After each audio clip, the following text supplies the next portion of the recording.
육군 지상작전사령부 소속의 의무장교들이 한반도 전구의 최상의 의무처치 부대로 평택에 위치하고 있는 주한미 육군 제549 병원센터를 방문하여 회의를 가진 것이 확인이 되었습니다. 제549 병원센터의 SNS 개성 게시물에 따르면 지난 2022년 5월 18일 지상작전사령부 겸 한미연합 지상구성군 사령부의 의무장교들이 제549 병원센터를 방문했고, 병원장인 후이루 대령이 이들에게 한미 양국군의 의무사령부 사이의 협력을 촉진하기 위한 제549 병원센터의 의무 보급과 운영 역량에 대한 심도 있는 개요를 설명을 했다고 합니다. 이 공개 내용의 의미를 조금 이해하기 위해서는 미 육군 제549 병원센터와 이곳을 방문을 한 지작사 인원에 대해서 먼저 알아볼 필요가 있습니다. 미 육군 제549 병원센터입니다. 과거 육군 제121 전투지원병원을 기반으로 하여 확대 개편한 의무조직입니다. 주한미육군 제65 의무여단 예하의 부대이고 2019년 6월 26일자 미 전력사령부의 편제 변경 행정명령에 따라 의무지원 편제를 개편을 하면서 전투지원병원에서 병원센터로 변경을 했는데, 새로 부여받은 제대 명칭이 549 병원입니다.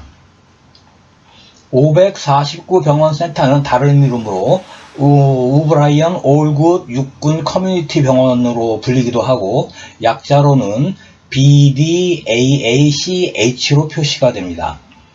한반도에 평시 준하거나 전시 증원되는 모든 미 육군 야전병원이 보유한 의무시설과 의무 인력의 증강, 증원, 편성, 지휘 감독은 제549 병원센터가 실시를 합니다. 의무 행정이 아니라 실제로 부상자를 치료하는 의료 행위의 최상위 부대입니다.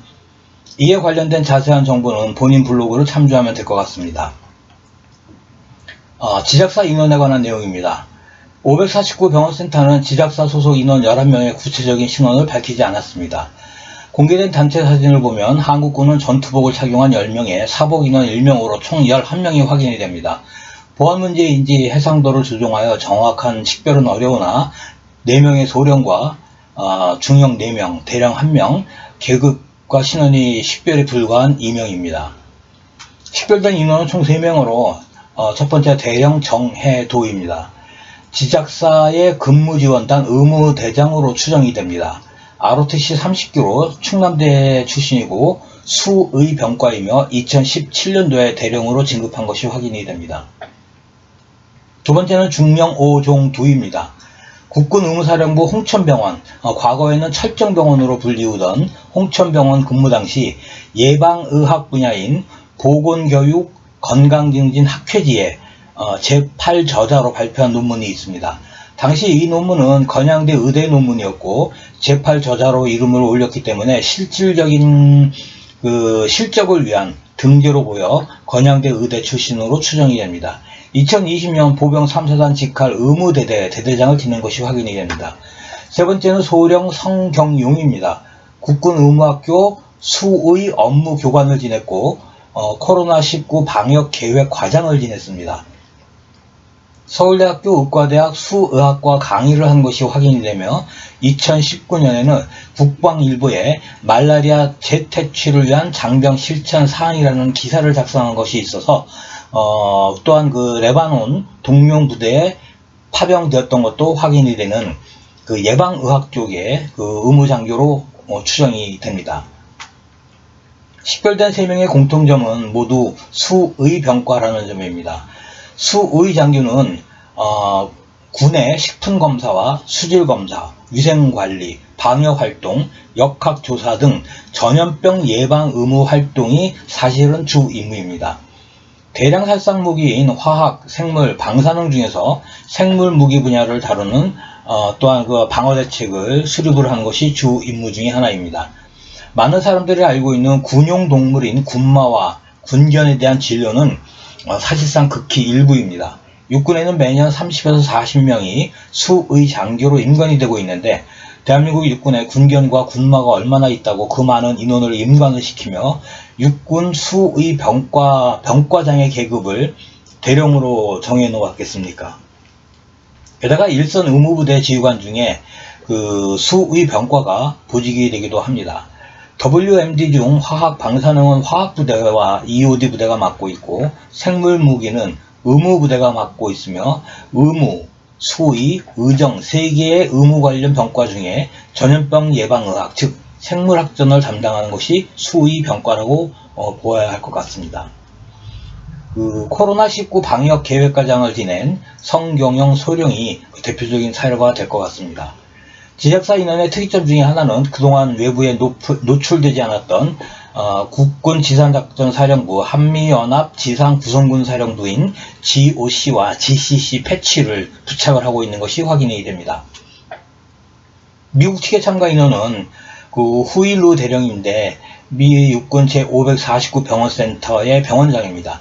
2013년 중령으로 미 중부사령부 민사작전인 남미 온두라스 파견 브라보 임무부대 의무대장을 지낸 것이 확인이 되고, 2020년 대령으로 미 국방대학 아이젠하워 스쿨의 국가안보 및 자원전략과정을 수료한 것이 확인이 됩니다. 에릭 파울러 주임원사입니다. 미 육군 제549 병원센터의 주임원사입니다. 제549 병원센터의 최근 동향에 대해서 정리를 해보았습니다. 2022년 5월 31일 미 국방부는 제549 병원센터가 지난 2022년 4월 23일 제502 야전병원에 야전기동훈련 FTX를 실시했다며 몇 장의 사진을 공개했습니다. 훈련을 실시한 지 1개월 후에 공개가 된 것입니다. 이 훈련은 549 병원센터가 창설이 된 지 4년 만에 처음으로 실시가 된 것이고, 야전에서 완전한 의무 기능과 수술을 할 수 있는 전술수술센터 TOC의 운용에 관한 훈련이었습니다. 미 육군의 야전병원 병상은 24개, 32개, 60개로 모듈화가 되어서 편성이 되어 있고, 이번 야전 훈련에는 32개의 병상을 운용할 수 있는 시설을 구축을 했으므로 추가 증원 파견대 AAF의 편성 훈련을 실시한 것으로 확인이 됩니다. 공개 사진에는 549 병원센터의 선임 장교로 마취과 전문 의사인 마이클 네일 중령이 방독면과 보호장구를 착용하는 사진이 있어서 WMD 상황에서 야전병원을 운영을 하는 훈련을 실시했음을 알 수 있겠습니다. 시사점을 정리를 해보면, 첫 번째, 지상작전사령부 소속의 인원들이 제549 병원센터를 방문한 병과가 환자를 치료로 하는 의무가 아니라 전염병 예방이 주 업무인 수의라는 점이 중요하다고 볼 수 있겠습니다. 수의병과 장교가 이렇게 많이 미 육군 의무부대를 방문한 것은 본인은 처음 봅니다. 두 번째, 많은 사람들과 정치인들 그리고 정치 성향의 장성들은 북한의 핵개발과 핵무기에 대해서 많은 언급을 하고 있습니다. 전략무기인 핵을 실제로 사용하기에는 국제적으로 많은 제약사항이 있어서 현실적으로 사용하기가 쉽지가 않습니다. 반면에 생물무기와 화학무기는 사용함에 있어서 핵무기보다 상대적으로 부담이 적습니다. 이에 주한미군과 한국군은 북한이 보유하고 있는 WMD 무기 중에 생물무기보다 화학무기에 대한 훈련에 중점을 두은 것이 그동안 보여왔던 일반적인 형태이고 주지의 사실입니다. 이번 회의는 그동안 개념교육에 머물러 있던 화학전이 아니고 개념교육에 머물러 있던 생물학전을 대비한 실행작전 계획으로 발전시키기 위해 한국군과 미군이 모종의 준비를 취하고 있는 것이 아닌가, 이렇게 추정을 해볼 수 있을 것 같습니다. 여기까지 하겠습니다.